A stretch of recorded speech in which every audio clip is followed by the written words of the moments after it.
కాంగ్రెస్ సర్కార్ పెట్టిన ప్రజాపాలన programme శనివారమే last date అనే వరకు అన్ని సెంటర్ల కాడ మంది బాగానే జామయ్యారు.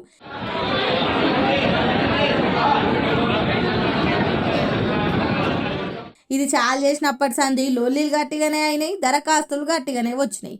ఇప్పటిదాకా వచ్చిన దరఖాస్తులల్లా 6 గ్యారంటీల కోసం 93.38 లక్షల అప్లికేషన్లు వస్తే కడమ అవసరాలకు 15.55 లక్షల దరఖాస్తులు వచ్చినాయట.